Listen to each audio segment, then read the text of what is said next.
Sutra Teratai yang menakjubkan. Bab 2, Metode Terampil. Sin Fasyang Sutra Teratai episode 189. Membukakan pintu kebijaksanaan dikarenakan menaruh iba pada para makhluk. Para Buddha menaruh iba pada para makhluk. Makhluk awam terjebak dalam lautan nafsu keinginan. Para praktisi dari dua kendaraan melekat pada nirwana, tidak mampu memahami dan tercerahkan akan kendaraan tunggal. Inilah Buddha terhadap para makhluk. Hal yang paling dikhawatirkan karena kita para makhluk merupakan makhluk awam. Makhluk awam terjebak dalam lautan nafsu keinginan. Kata nafsu keinginan ini, semua makhluk memilikinya. Para makhluk dalam 6 alam kehidupan, bahkan para makhluk yang berada di alam surga sekalipun, juga sama. Para dewa memiliki nafsu keinginan dewa. Asura, beliau sebenarnya memiliki berkah surgawi, kurang memiliki kebajikan surgawi, sehingga sama halnya memiliki nafsu keinginan, terjebak dalam lautan nafsu keinginan. Kita manusia, pikiran manusia adalah pikiran seperti apa? Demikian pula nafsu keinginan tak terbatas. Sehingga terdapat satu kalimat yang mengatakan, dalam sungai kemelekatan terdapat gelombang setinggi ribuan kaki.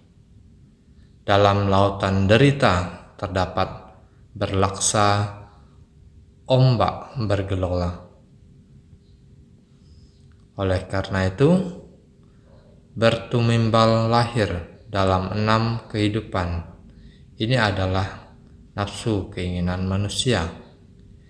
Kita sering mengatakan segala sumber bencana yang diciptakan manusia berasal dari satu niat yang dipenuhi, nafsu keinginan, nafsu keserakahan.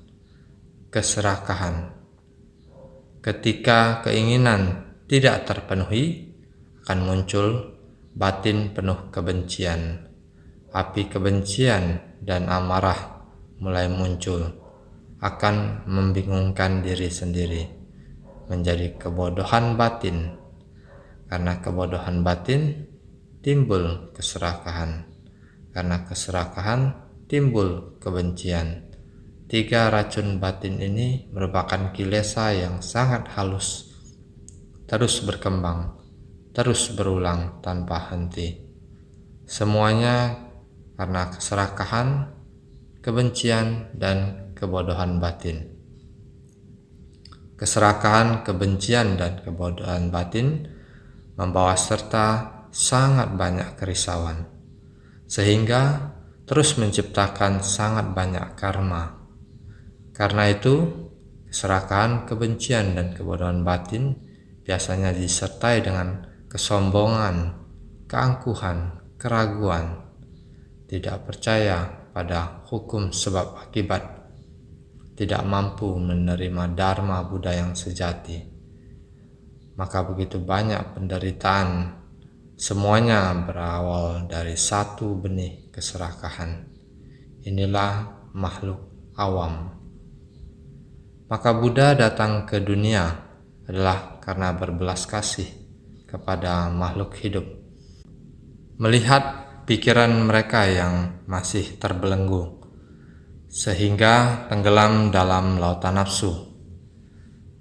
Ada sebagian orang yang sudah dapat percaya bahwa Buddha datang ke dunia ini mengajarkan kepada kita. Setiap orang pada dasarnya memiliki sifat kebudaan. Ada orang-orang yang memiliki jalinan jodoh dengan Buddha. Kehidupan demi kehidupan datang ke dunia bersama Buddha. Kehidupan demi kehidupan menerima ajaran Buddha Dharma. Buddha bersabda, makhluk tanpa jodoh tidak dapat diselamatkan. Dari kalimat ini, kita dapat memahami bahwa di kehidupan lampau kita pasti telah memiliki jalinan jodoh dengan Buddha. Oleh karena itu, ada yang telah tercapai, yang sedang tercapai, dan yang belum tercapai. Sehingga muncullah dua kendaraan. Dua kendaraan adalah mereka yang percaya pada ajaran Buddha, yang dapat meyakini dan memahami ajaran Buddha, memahami bahwa kehidupan memiliki hakikat penderitaan, kekosongan, ketidakkekalan, dan tanpa aku.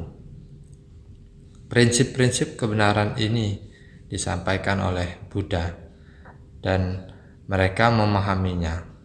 Atau pada era tidak ada Buddha seperti kita sekarang Buddha Sakyamuni telah meninggalkan kita selama 2000 tahun lebih. Namun sekarang juga terdapat orang dengan akar kapasitas yang sangat tajam, akar dan kebijaksanaan yang unggul. Meskipun dia belum bersentuhan dengan Buddha Dharma, akan tetapi dia dapat menghayati kehidupan manusia sungguh tidak kekal. 4 musim silih berganti, siang malam silih berganti, lahir, tua, sakit, dan mati. Terdapat orang yang setelah bersentuhan dengan Buddha Dharma, meskipun tidak pernah berjumpa dengan Buddha, namun secara khusus memahami prinsip kebenaran ini, dia dapat menghayati begitu banyak Dharma. Dengan demikian, mereka langsung mengetahui bahwa mereka seharusnya membina diri. Permulaan dalam melatih diri adalah bagaimana untuk terlepas dari lahir dan mati. Terlepas dari lahir dan mati, kendaraan kecil menghasilkan buah kecil. Buah pertama, buah kedua, buah ketiga, dan buah keempat, yakni memberi kebaikan terhadap diri sendiri. Yang mereka cari adalah nirwana. Mereka mengira nirwana adalah tidak lahir dan tidak mati, tidak lahir dan tidak padam. Maka tidak perlu berada di 6 alam kehidupan lagi. Sehingga mereka mencarinya, melekat dengan nirwana. Mereka mengira dengan demikian akan tidak terlahir dan tidak mati. Sesungguhnya nirwana yang sejati adalah keadaan tanpa keterikatan. Oleh karena itu, sekarang Buddha hendak membuka pintu ajaran dalam Sutra Teratai dengan meninggalkan ajaran-ajaran sementara dan mulai mengungkapkan ajaran kendaraan tunggal.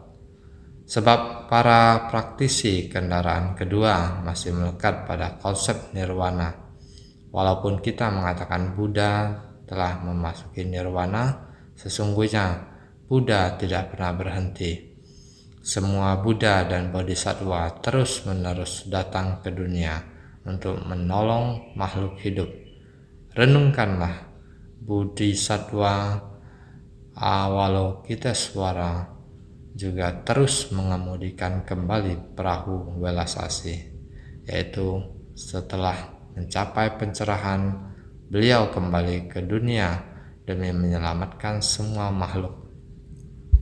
Lebih lanjut, sebelum mulai mengajarkan Sutra Teratai, Bodhisattva Manjusri mengutip kisah 20.000 Buddha Chandra Surya Pradipa.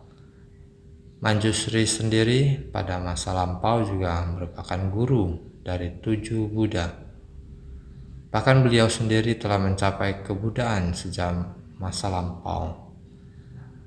Semua kisah tentang begitu banyak Buddha ini dimaksudkan untuk membuktikan bahwa memasuki nirwana bukan berarti lenyap sepenuhnya atau tidak lagi datang ke dunia.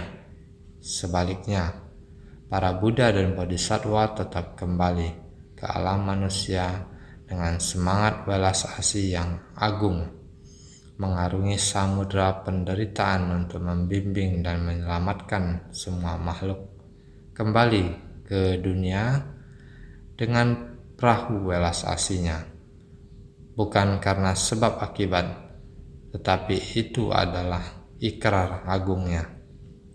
4 ikrar agung, 4 sifat luhur. Semenjak Buddha mencapai Bodhisattva Dharmakaya, beliau tidak berhenti dan terus-menerus datang ke dunia demi untuk menyelamatkan para makhluk. Maka parinirwana di sini bukanlah setelah mencapai nirwana maka semuanya berakhir. Bukan. Beliau tetap saja terus-menerus datang ke dunia, sudah mengetahui segala prinsip kebenaran dari kehidupan manusia, tidak terbenam dalam kebingungan, tidak melekat, melampaui kecanduan, melampaui kemelekatan. Maka untuk itu harus menyadari prinsip kebenaran dari kendaraan tunggal. Namun makhluk awam terbenam dalam kebingungan. Para praktisi dari 2 kendaraan masih memiliki kemelekatan sehingga tidak mampu memahami atau menyadari prinsip kebenaran dari kendaraan tunggal. Karena periode pengajaran dan bimbingan dari Buddha akan berakhir, sehingga mulai membabarkan sutra teratai.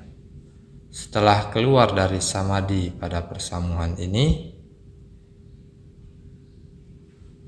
pada ketika itu Bhagawan bangkit dengan tenang dari samadhi dan memberitahukan pada Sariputra, kebijaksanaan dari semua Buddha adalah sangat mendalam dan tak terhingga.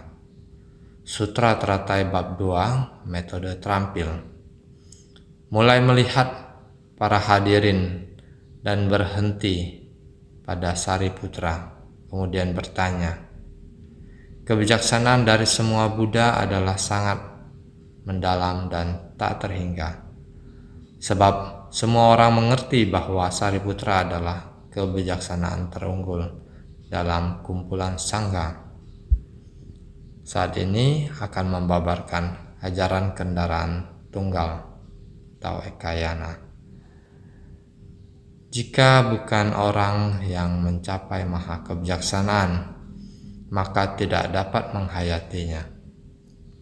Jadi maksud Buddha adalah agar 2 kendaraan, Sravaka dan Pratyeka Buddha, orang yang berkapasitas tinggi ini, semuanya harus mengetahui bahwa kebijaksanaan dari Buddha adalah sangat mendalam. Bahkan engkau, Sariputra, apakah engkau mampu memahaminya? Inilah metode Dharma yang praktis dan menakjubkan dari Buddha, agar semua orang mengetahui bahwa yang akan dibabarkan saat ini adalah sesuatu yang sangat dalam. Bahkan ini adalah kebijaksanaan dari para Buddha yang sangat mendalam dan tak terhingga. Sebenarnya, peserta persamuhan Dharma di puncak Gunung Nasar sangat banyak. Para bodhisattva dari 10 penjuru juga sudah hadir. Para dewa, 8 kelompok dewa dan naga, bodhisattva dunia. Juga masih ada para arahat yang telah mencapai buah pencerahan melalui praktik spiritual, biksu, biksuni, dan kaum terpelajar dari seluruh negeri. Juga semuanya berkumpul di sana, di tengah orang yang begitu banyak. Jika yang akan diajarkan adalah Dharma yang begitu mendalam dan tak terhingga, bagaimana mungkin tidak sesuai dengan kapasitas Bodhisattva Dharmakaya? Contohnya, di tengah para bodhisattva juga hadir bodhisattva Manjusri. Mengapa Buddha tidak bertanya kepada bodhisattva Manjusri ataupun bodhisattva Dharmakaya lainnya untuk menerima pengajaran? Mengapa memilih Sariputra?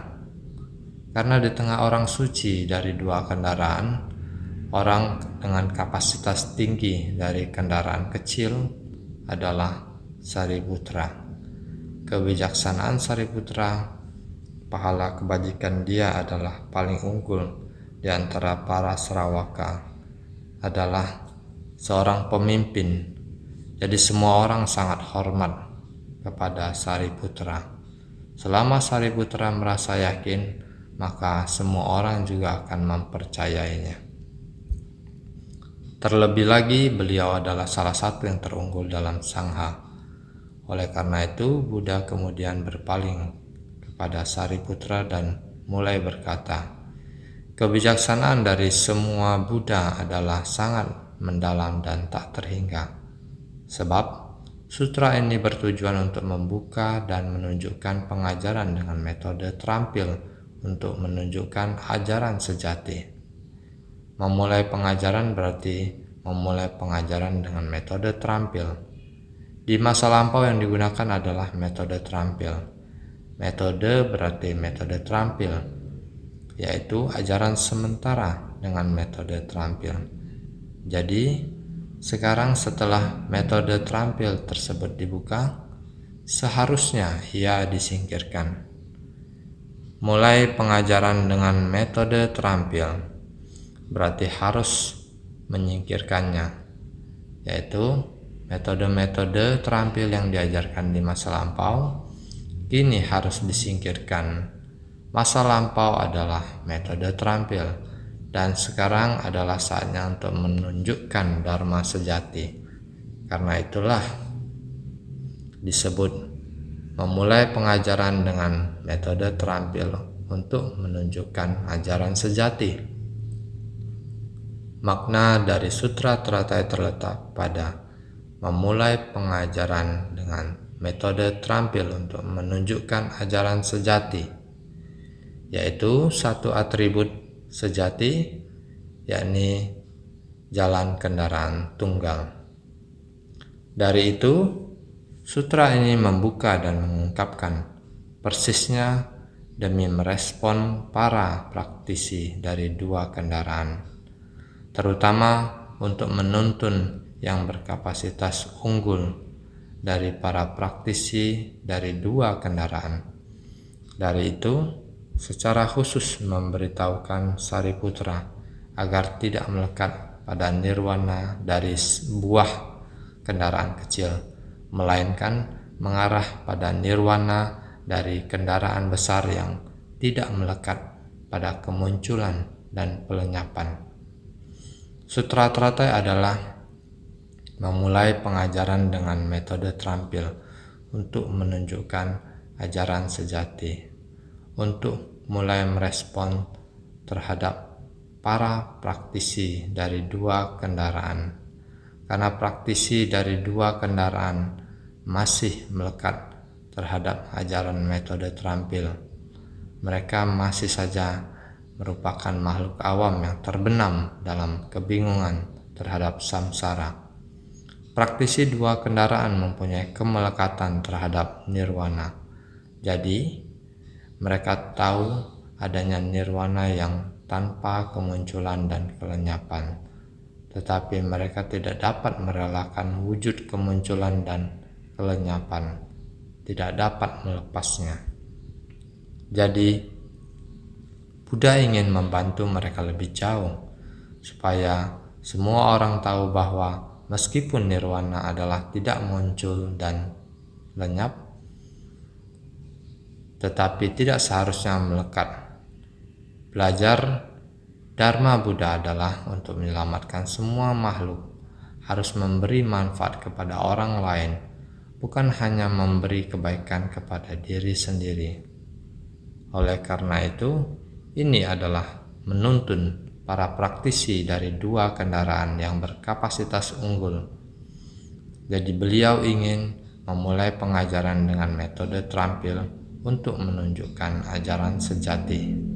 Dan para praktisi dari dua kendaraan yang berkapasitas unggul baru dapat mulai secara perlahan-lahan menerimanya. Jelas terlihat bahwa Buddha selama lebih dari 40 tahun hingga hari ini membuat semua orang dapat memahami secara menyeluruh untuk memulai pengajaran dengan metode terampil untuk menunjukkan ajaran sejati. Juga bukanlah hal yang mudah.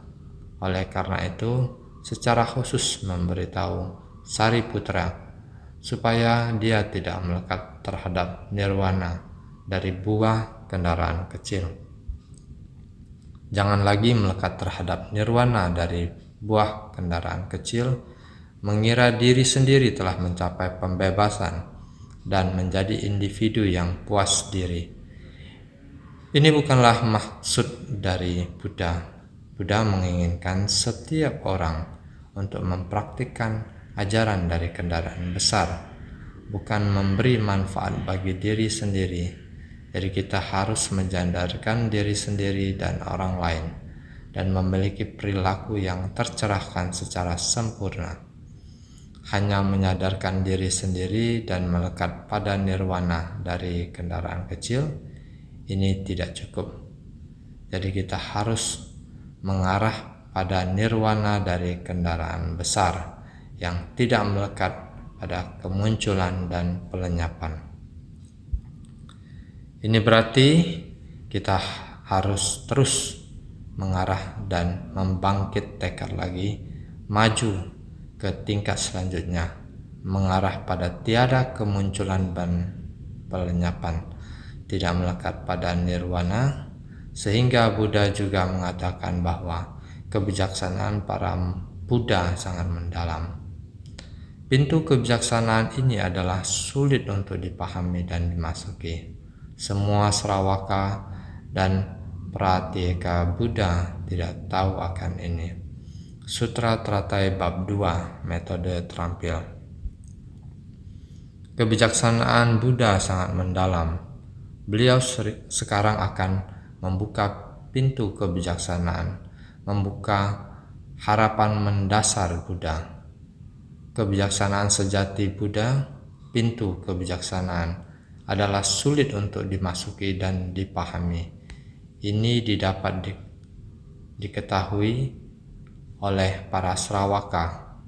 Jika kalian masih berhenti di tingkat Sravaka, hanya bergantung suara untuk menyadari diri, ini saja sama sekali tidak cukup untuk dipahami. Sekarang Buddha Sakyamuni mulai membuka pintu kebijaksanaan untuk secara bebas membuka harapan mendasarnya, sehingga beliau berkata, sekarang ingin membuka pintu kebijaksanaan. Kalian para Sravaka Pratyeka Buddha tidak tahu akan ini. Pintu kebijaksanaan artinya memahami sepenuhnya kalau segala fenomena Dharma adalah atribut sejati. Pintu memiliki makna dapat melewati, dapat memasuki. Inilah pintu kebijaksanaan. Pintu berarti telah memahami sepenuhnya atau dapat dilewati. Maksudnya adalah dapat memasuki karena pintu telah terbuka. Anda bisa keluar masuk dengan bebas. Inilah pintu kebijaksanaan. Para hadirin semuanya, benar-benar semua orang bisa merasa bahwa sudah rata-rata hampir semua orang sudah berada di tempat ini. Mengapa guru saya terus-menerus mengulang? Mengapa? Kebijaksanaan dan segala fenomena adalah begitu sulit, benar-benar sangat sulit. Para hadirin, kita semua orang dalam membina diri. Jangan hanya berpikir untuk menjadi seorang yang hanya mementingkan diri sendiri, Sebenarnya, menjadi seorang yang egois juga sangat tidak mudah. Bisa untuk ke dalam, bisa melenyapkan keserakahan, kebencian, kebodohan, keangkuhan, dan keraguan. Ini sungguh tidak mudah, apalagi kita semua orang masih merupakan makhluk awam. Kita masih terbenam dalam kebingungan dalam lautan nafsu keinginan. Karena kita masih tenggelam dalam lautan keinginan, hati kita harus benar-benar selaras dengan pikiran Buddha. Pikiran Buddha selalu terbuka, tapi kita tidak dapat menemukan jalan masuknya. Meskipun Buddha selalu membimbing dan memberitahu kita, kalian dapat pergi ke arah ini, masuk melalui pintu ini. Tetapi kita masih memiliki keinginan. Penderitaan, keserakahan, kemarahan, dan ketidaktahuan ini terus berulang dan berreinkarnasi tanpa henti, sehingga kita terperangkap dalam 6 alam reinkarnasi. Semuanya kita harus segera tersadarkan di masyarakat modern ini, membuat banyak hal menjadi jelas bagi kita, sehingga memahami urusan duniawi tidaklah sulit, tetapi kita benar-benar perlu tersadarkan. Oleh karena itu, karena kita hidup di era yang agung ini, kita seharusnya memiliki kesempatan besar untuk tersadarkan. Karena itu, setiap orang harus senantiasa bersungguh hati.